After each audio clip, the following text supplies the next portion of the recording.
The wind came first, cruel and biting, slipping through the cracks of warped saloon boards like a thief looking for warmth.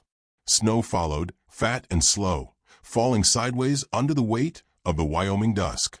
Inside the lamplight glow of Calhoun's saloon, the floorboards groaned beneath the boots of men who'd long forgotten gentleness. Laughter sharp as broken glass ricocheted from wall to wall, drowning the softer sounds. The trembling breath of a girl with a blue scarf too thin for the cold, the rustle of paper notes changing hands, the rusted squeal of a swinging door.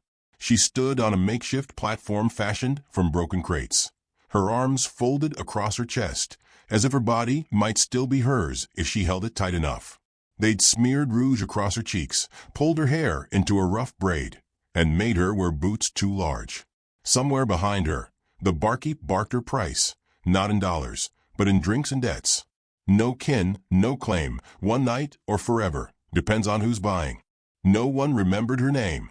Not the men who came to gawk, not the woman who led her up there, not even the man who had traded her for the promise of a mule and a pint.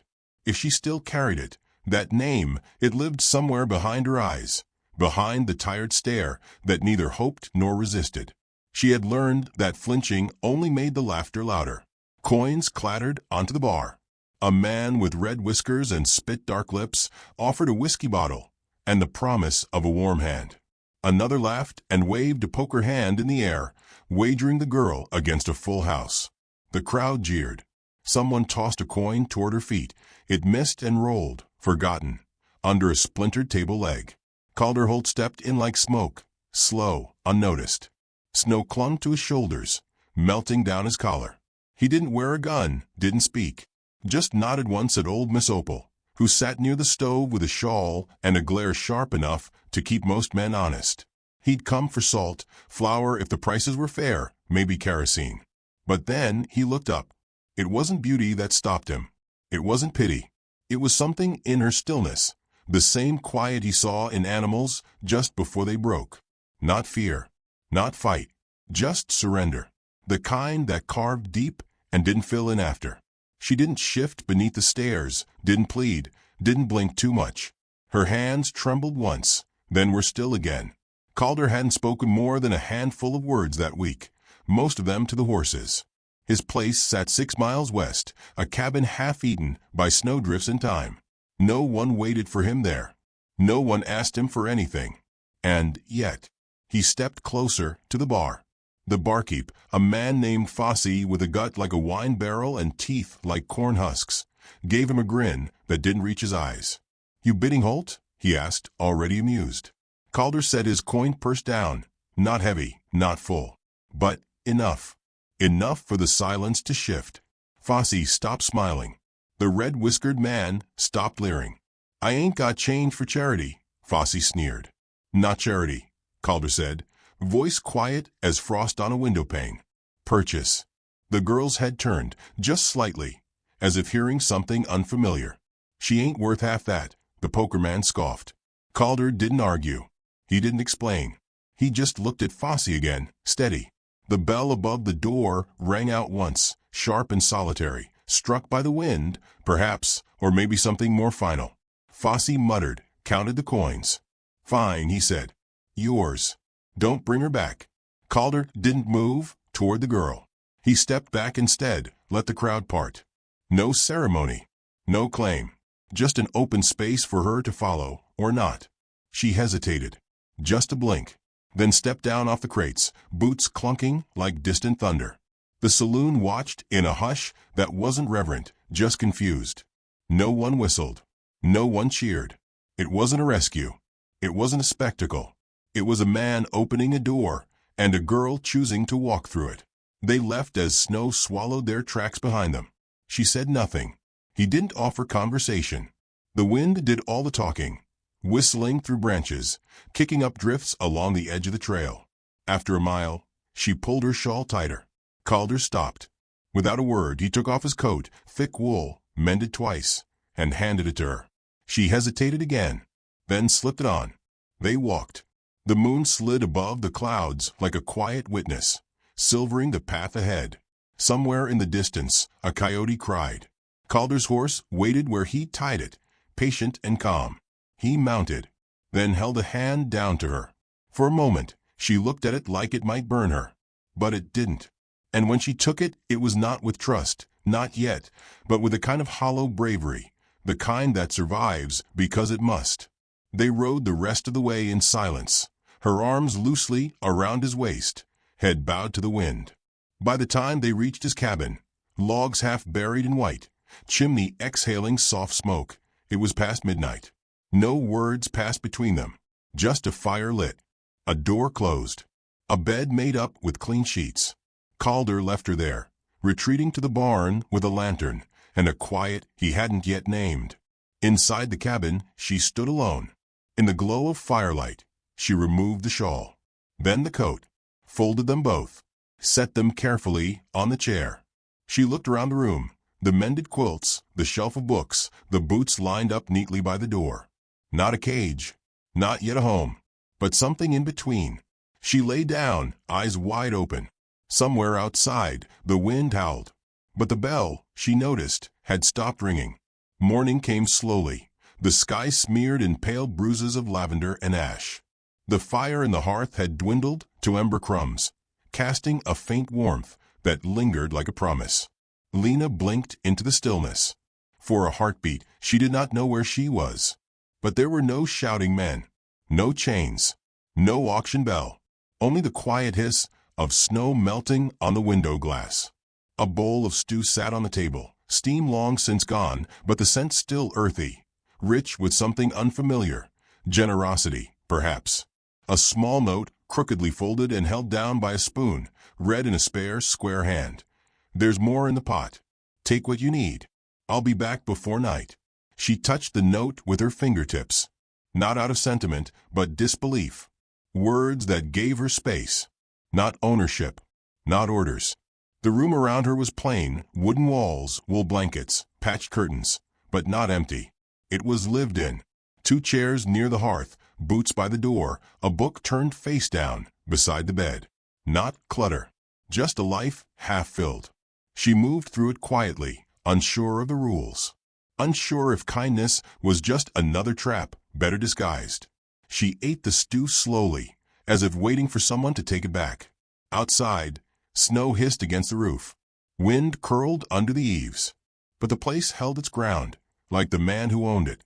Calder returned at dusk, his boots crusted with frost, gloves stiff, and beard speckled in white.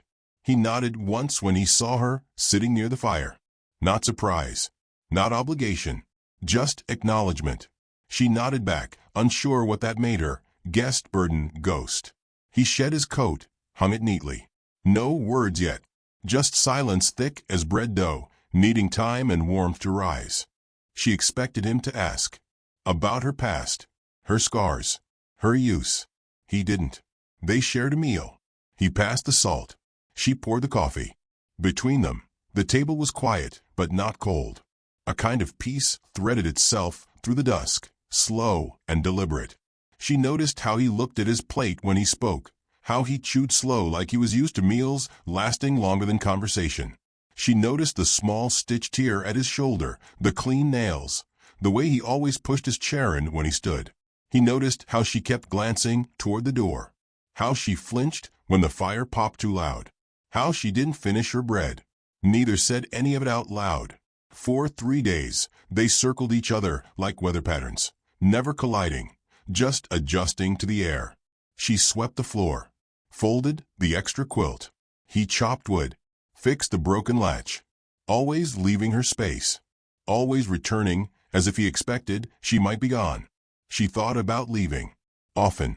Every morning, she opened the door, just enough to let in the scent of pine and snow. But her boots stayed still by the hearth, and her coat remained draped over the chair. The snow helped. It slowed things, softened the horizon. No wagons moved, no riders passed, just the world breathing slower, as if waiting. On the 4th evening, she asked his name. He paused, mid-reach for the coffee pot. Calder. Then nothing more. No surname, no history, just enough. She nodded, and after a long pause said, "Lena." It didn't feel like a truth, or a lie. Just a name she remembered still fit her skin. He nodded once, like it was enough. The stove ticked softly as the fire inside settled. They didn't speak again that night. It was Miss Opal who brought a shift. She arrived uninvited with a basket of cornbread and a mouthful of opinions, shaking snow from her shawl as she barged in like a gust of gossip. Her eyes, bright and unblinking, landed on Lena without pause. "Well now," she said, setting the bread on the table. "You're taller than I expected. Good bones. Stern eyes. I like that." Lena blinked, startled. "Ma'am." "Don't you ma'am me like I'm some schoolmarm," Opal huffed, settling into the empty chair. "Takes guts to look a town in the face after it's chewed you up. I like women with grit. Calder, you got any tea that ain't made from sticks and regret?"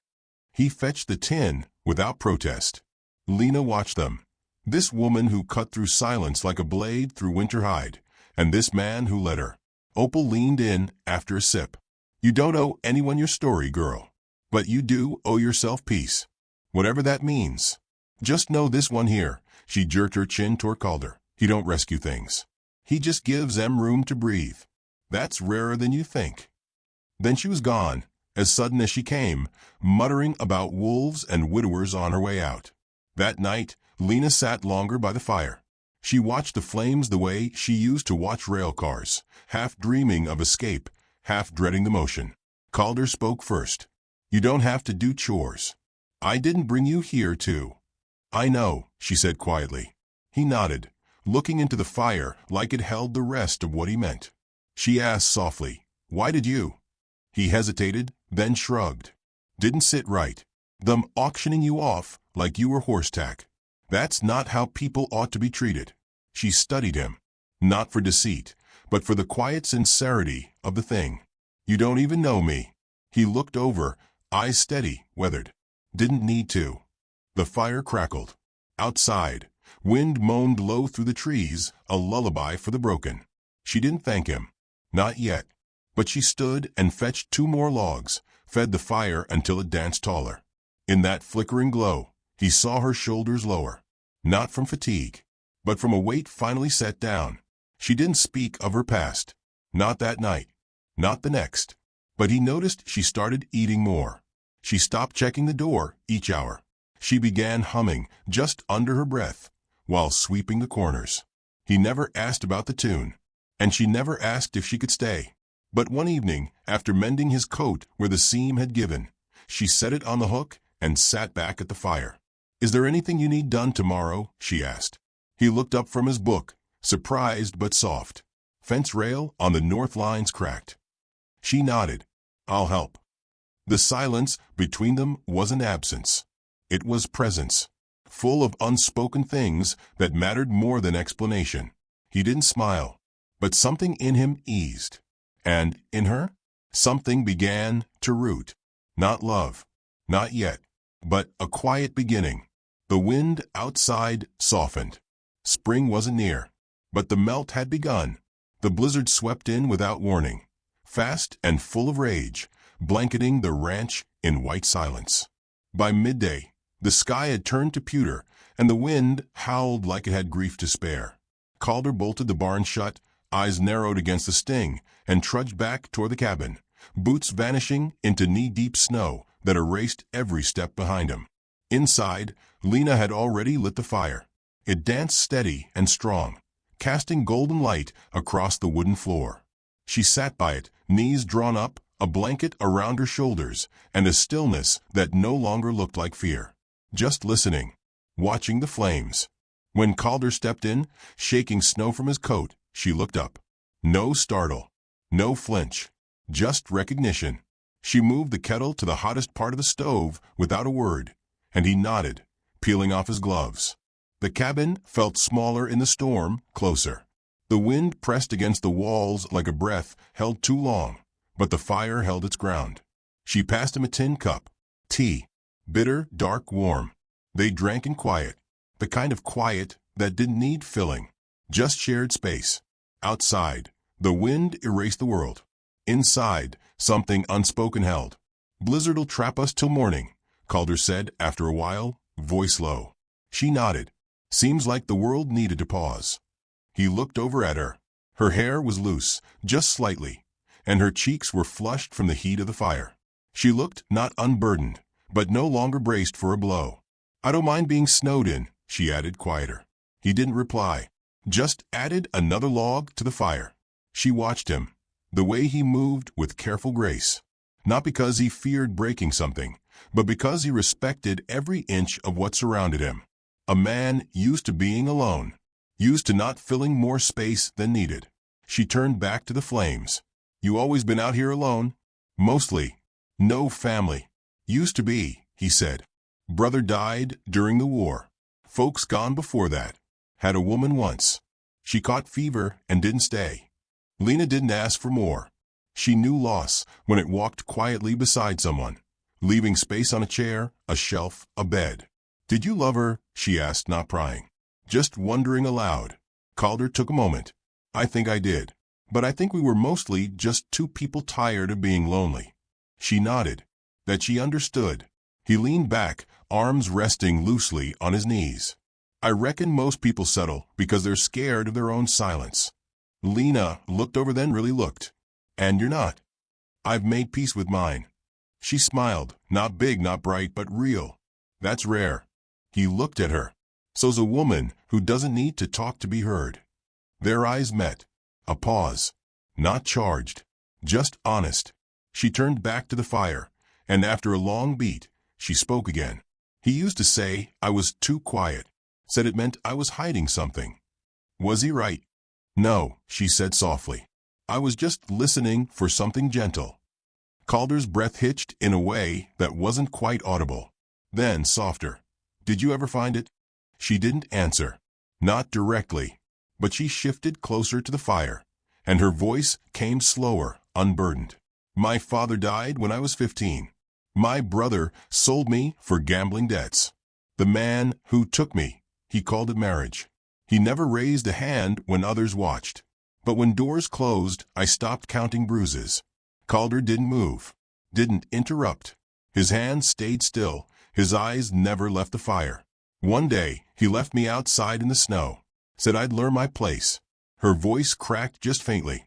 "I sat there till morning. Frost in my boots. Couldn't feel my fingers. And I still hoped he'd open the door." Calder's jaw set, but his voice stayed soft. "That wasn't your fault." "I know," she said, but her eyes shone like she'd only just begun to believe it. She drew her knees closer. "He vanished after that. Some say he died in a card game gone bad. Others say he ran north. I don't much care. Just meant the town had no use for me anymore."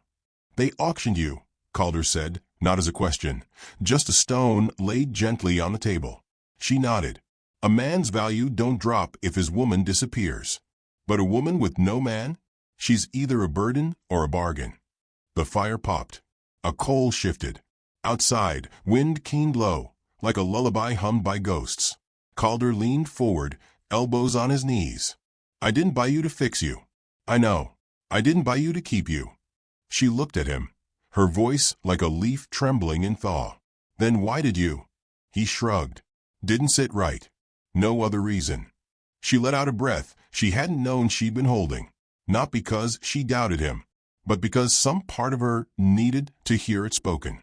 "I keep thinking this'll end," she said, voice barely audible. "That I'll wake up back on that crate, or with someone shouting, or with another door closing in my face." He looked at her, steady. "It won't. Not here." The fire glowed between them. She reached out not for him, but toward the space between them, palm open near the warmth. "I never sat this close to fire before. Not without watching the door." "Then maybe this one's yours," he said, and stood to get another blanket. He brought it back, draped it across her shoulders, not touching more than he had to. But when he sat down again, she leaned just slightly, just enough, to rest her head near his shoulder. Not on it. Not yet. Just near. He didn't move. They sat like that for a long time, listening to the fire, to the wind, to the quiet understanding that nothing needed rushing. Spring was still far off. But that night, warmth lingered in the room like it belonged there. And for the first time since she could remember, Lena fell asleep without waking at every creak in the floor. Spring did not announce itself loudly.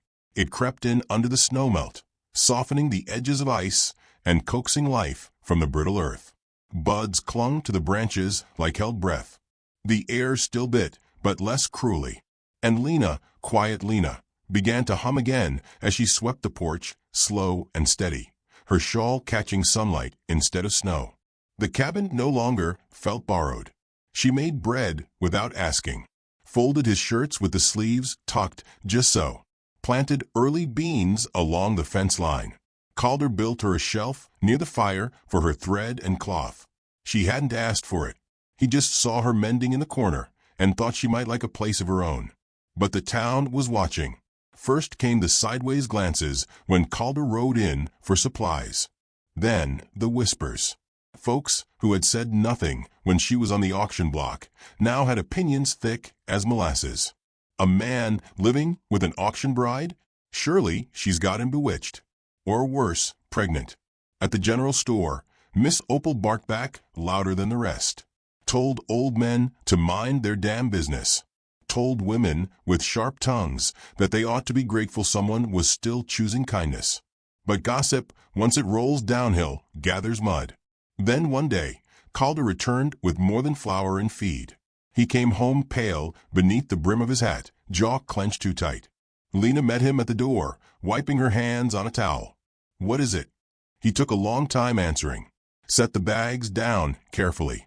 Then finally, "Someone's come into town. Says he's looking for his wife." Her hands stilled. He looked at her, really looked, waiting for the lie, the fear, the collapse. Instead, she straightened. His name? Wade Riggins. The name curled like smoke in her throat. Familiar. Foul. "I thought he was dead," she murmured. "So did most."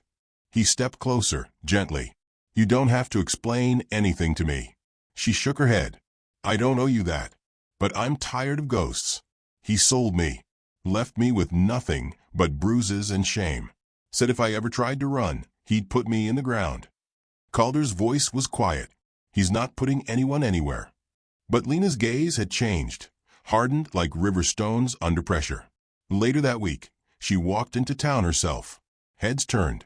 The gossip stopped mid-sentence. But she didn't flinch. She wore her plain dress, her hair pulled back. No makeup, no fanfare, just dignity sewn into every seam. She bought flour, thread, a tin of lavender soap, and on her way out, she passed Wade Riggins leaning against the porch post of a saloon. He hadn't changed much, same slanted grin, same lazy danger in the way he stood. But his eyes narrowed when he saw her, like a wolf surprised to see its prey walking upright. "Well, well," he said, voice like rust. "Didn't expect you to be breathing, let alone walking around with your chin up." Lena didn't stop walking. "There's a law in town," she said. "Best you learn it." He spat in the dirt behind her. "You were mine." She didn't turn. "I was never yours. You only had what you could scare." She made it back to the cabin before the shaking started. Calder found her by the sink, hands braced on the counter, breath tight. "He touched you." "No." "Then he won't." That night, she slept with the rifle propped against the wall near the bed. Not because she was afraid, but because she wasn't. 2 days later, Wade came to the ranch. He rode up slow, trailing 2 men behind him, long guns slung casual, like they had nothing better to do than cause trouble. Lena saw them first from the window. Calder stepped onto the porch before they could dismount. Wade smiled. "Just visiting old property." Calder didn't raise his voice. "She's not property. Not yours. Not anyone's." Wade laughed. "You think the law's gonna back you? I've got a marriage paper and a judge's stamp. Says she's mine." "She says she isn't," Calder replied. "That's enough." The 2 men behind Wade shifted, hands drifting toward belt buckles. Inside, Lena opened the window just wide enough to slide the rifle barrel through. Wade noticed. His grin soured. "She gonna shoot me?" he called. "No," Calder said, steady as ever. "But she could." A pause thickened the air. Wade sneered. "You're making a mistake, Holt. Women like her, they don't stay. They use you till you bleed, then vanish." Calder didn't answer. Just stepped down one stair, planting himself like an old oak that no storm could bend. Wade spat again, turned his horse. You're already marked, old man. You just don't see it yet. They rode off slow, like they hadn't just lost something. The sheriff came by before dusk. Miss Opal too. She brought bread, harder than usual, and slammed it on the table with more force than needed. I saw him riding out, she said. Didn't like the look on that bastard's face. Sheriff shifted his weight. Law's thin in places like this. What you've got's not protection. It's patience waiting to snap. I don't need protection, Lena said. The sheriff gave her a long look. You sure? Because the man with nothing to lose is always the loudest in the dark. Lena didn't waver. Let him come. After they left, Calder found her out by the fence. She was hammering a loose rail, sleeves rolled, eyes sharp. You think they'll come back? She asked without turning. Yes. She nodded. Then I'll be ready. You're not alone. She paused. Her grip loosened on the hammer. I know. He stepped beside her, not touching, just standing where the wind passed through both of them. The setting sun caught in her hair like fire through copper threads. There was a rattler's nest under the eaves of the barn that spring. Calder would clear it eventually. But for now, they let the warning rattle stay, its presence a song of vigilance, not fear. That night, Lena oiled the rifle. Calder mended the hinge on the door. The wind had picked up again, dragging the scent of dirt and thawing pine. And somewhere inside the quiet, their breath moved in tandem. Not hunted, not hiding, just ready. Dawn broke in silence, the kind that came before something irreversible. Light spilled across the hills like spilled milk, pale and cold. The land had shed its snow in patches, but the chill still clung to every shadow. Birds stayed quiet. The air felt watched. Lena woke before the first rooster called, boots already beside the bed, rifle within reach. She didn't ask Calder if he slept. She didn't need to. His eyes met hers across the room, both of them already dressed. The fire hadn't died, but neither of them moved to stoke it. It didn't feel like a morning for warmth. The rattlers under the barn had gone still again. Not dead, just waiting. Calder stepped out first. His coat hung heavy on his frame, the old rifle slung across his back. He looked like something out of time, carved from seasons, not years. Lena followed, her braid wound tight, her face calm in a way that only comes after a long life of not being allowed to panic. They didn't speak, not as they walked the ridge behind the barn, not as the wind carried the faint clatter of hooves. 3 men rode into the yard. Wade led, same slanted grin, same hunger in his eyes. But this time there was steel behind it. The 2 men flanking him weren't just hired hands. These were the kind who lived for the sound of gunfire, who bet on blood like it was poker. Lena stepped forward before Calder could, not between him and danger, but beside him, equal in the storm. Wade dismounted slowly, theatrically, like a man sure of the ending. You had your warning, Holt, he called. Now I've come to take what's mine. You brought the wrong men for that, Calder replied. Wade's hand drifted to his belt. The man to his left already had a finger to the trigger guard. The third one's eyes flicked to Lena, then to the rifle in her hands. She ain't worth dying over, the left-hand man muttered, but not to Wade. Not loud enough. She's not dying at all, Calder said. Then the gunfire cracked like lightning over dry land. It wasn't Calder who fired first, and it wasn't Wade. It was Lena. Her shot rang clean, striking the left-hand man in the shoulder. He screamed and dropped fast, sprawling like a sack of grain. The others moved too late. Calder raised his rifle and shot the third man's leg clean through. The man fell sideways with a curse, dropped his pistol, and began crawling. Only Wade remained. He stared at Lena, now, not with hunger, not with smugness, but something closer to confusion. You were always soft, he said, shaking his head. Always trying to make fire with water. Lena raised the rifle again, arm steady. You never understood anything. Not about me. Not about men like him. Wade stepped forward. Go on then. Shoot me. Just know you'll always be what I made you. No, she said. You'll always be the last man I feared. Her finger tightened. But Calder stepped forward, slow, deliberate. "She already chose not to be you," he said to Wade. "Let her keep that peace." Wade's jaw clenched. For a moment, it looked like he might go for his gun anyway. But something in Calder's eyes, quiet, tired, utterly unshaken, stopped him. He wasn't a man bluffing. He wasn't a man scared. He was a man who would not move. Not now. Not ever. Wade spat once. "Ain't the last you'll hear from me." "You're right," Lena said. "Next time, I won't miss the heart." Wade turned, limped to his horse. The two wounded men groaned as he left them behind. He didn't look back. Sheriff came by an hour later. Word had traveled fast, faster than the dust had time to settle. "What happened?" he asked. But it was more performance than inquiry. "They tried to take what wasn't theirs," Calder said. They were warned. The sheriff took in the blood on the dirt, the rifle in Lena's hand, the steady way she held herself. "You'll get no trouble from the law," he said at last. "Not this time." Miss Opal arrived with bandages and sass, muttering about vultures and men with missing teeth. She looked at Lena, then at Calder. "I always said the quiet ones hold the sharpest steel," she said, pressing a cloth into Lena's palm. Later, when the sun was high and the world had resumed pretending nothing had happened, Calder leaned against the porch rail, watching the horizon. Lena came to stand beside him. Neither of them looked at the yard where blood had dried into the dirt. "Do you think he'll come back?" she asked. "Doesn't matter," Calder said. "We'll still be here." They stood that way for a long time. The gate hung crooked again. The horses stirred gently in the barn. Somewhere a bird sang. Calder turned slightly. "Do you want to stay? Come next winter?" Lena didn't smile right away.